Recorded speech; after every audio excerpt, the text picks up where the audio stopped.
Over the past couple hundred years, we have made great advancements in all aspects of our life. Uh, a large reason for that is because we have industrialized the way that we get our food. So, opposed to hunting and gathering for a living and that taking up the majority of your time, we now go to a grocery store, get foods from all different parts of the world, and bring it right home to our fridges, right, and freezers.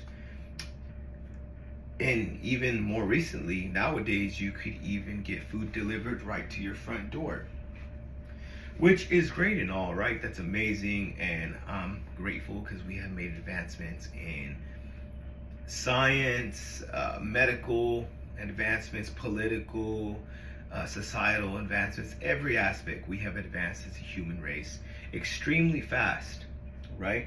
But like with everything good, there always comes some bad, right? Today we will be speaking about how something such as strawberries in an apple affects the body differently than something like Doritos and a ramen noodle, right? The impact it has on your body and mind. With America not only being the most physically unhealthy we've been, with 1 in every 5 Americans being obese, we've also facing the worst mental health we've ever faced, right?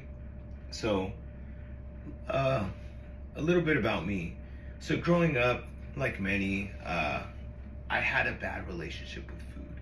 So I would overeat. I would eat the wrong things, such as processed foods like chips, the ramen noodle I showed you guys, greasy foods, like every other kid wanted to go McDonald's. So I overindulged, right? Which led me to the age of 10, being diagnosed with high cholesterol, right?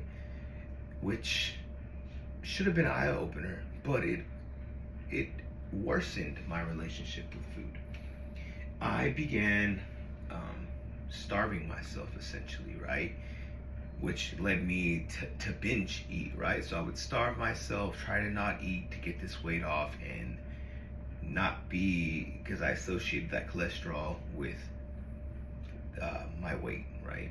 So wouldn't eat, and then when I would eat, I would binge the wrong things. I would eat processed foods and unhealthy foods. So that just worsened my relationship with food.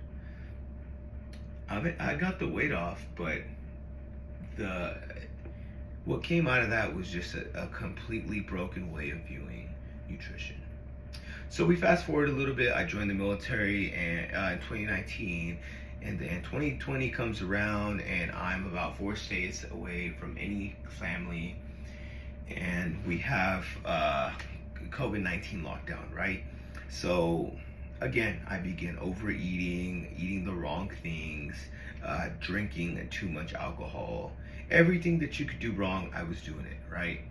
Which led me to go from 180 pounds to close to 250 pounds in about a 4 to 6 month span. I was extremely unhealthy, not only physically, but mentally. So this led me to begin researching nutrition, exercise, and just helping me get out of a hole I was in, right? I felt extremely bad about my physical appearance and the way I felt physically. And my mental health was extremely suffering. I did not feel good about myself. I could not believe that I was 250 pounds at 5'8", extremely unhealthy, and I was in the U.S. military as a soldier, right? I was embarrassed. I felt terrible. So today, that's why I'll be covering the impacts of educating nutrition in grade schools. Today, during my presentation, I will be citing references from the Center of Disease Control and Prevention 2023 article, Jeremy Appleton, the Gut-Brain Axis article 2022, Michelle Sharma et al., National Training Impacts, Nutritional Training Impacts 2016, Alex Contento, Nutritional article 2011. So with like any other issue, the first step is understanding, right? We need to understand what's going on to address this issue, right? So Americans are more obese than we ever have, with 1 in 5 being obese. So what leads to that? Well, the access to food, right? We're eating the wrong things. We're eating things such as chips, cookies, just high sugar. I know as Hispanics, a lot of us eat very unhealthy foods. Drink a Coke with breakfast. An average American breakfast is pancakes with syrup all over them, bacon, and some eggs fried in terrible seed oils. So we just haven't been taught like what the right things to eat, and it's become very normalized to eat unhealthy, right? And the issue is it's leading to things such as obesity, right? And that's just one factor of it. It's causing people to also develop these mental issues, right? We've had an uprising in depression, anxiety, diseases as well, right? Diabetes, heart attacks. When diabetes gets bad enough, it becomes Alzheimer's, right? You develop that as well. Just a very unhealthy society we have now. And yes, we're living longer than we ever have, but what's a long life if it's not full of health, right? So our relationship with food is broken at this time. Our education and our understanding of nutrition is broken at this time. So it's a very easy fix. It is, right? So change is going to become with making ourselves knowledgeable of the corrections we need to make, right? And that starts, the easiest way to start is at our youth, and there's studies that support this.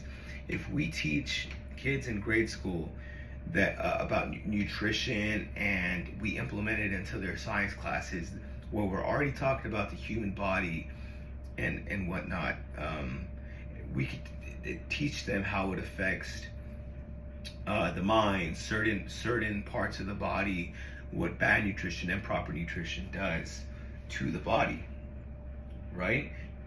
Like one fact, 90% of your body's feel-good chemical, serotonin, is created in your gut, right? So if you're not eating healthy, you will not feel good. It is scientifically proven. Your mood will be off. You will not feel as good as if you were eating healthy. So it's an easy implementation for a big reward. So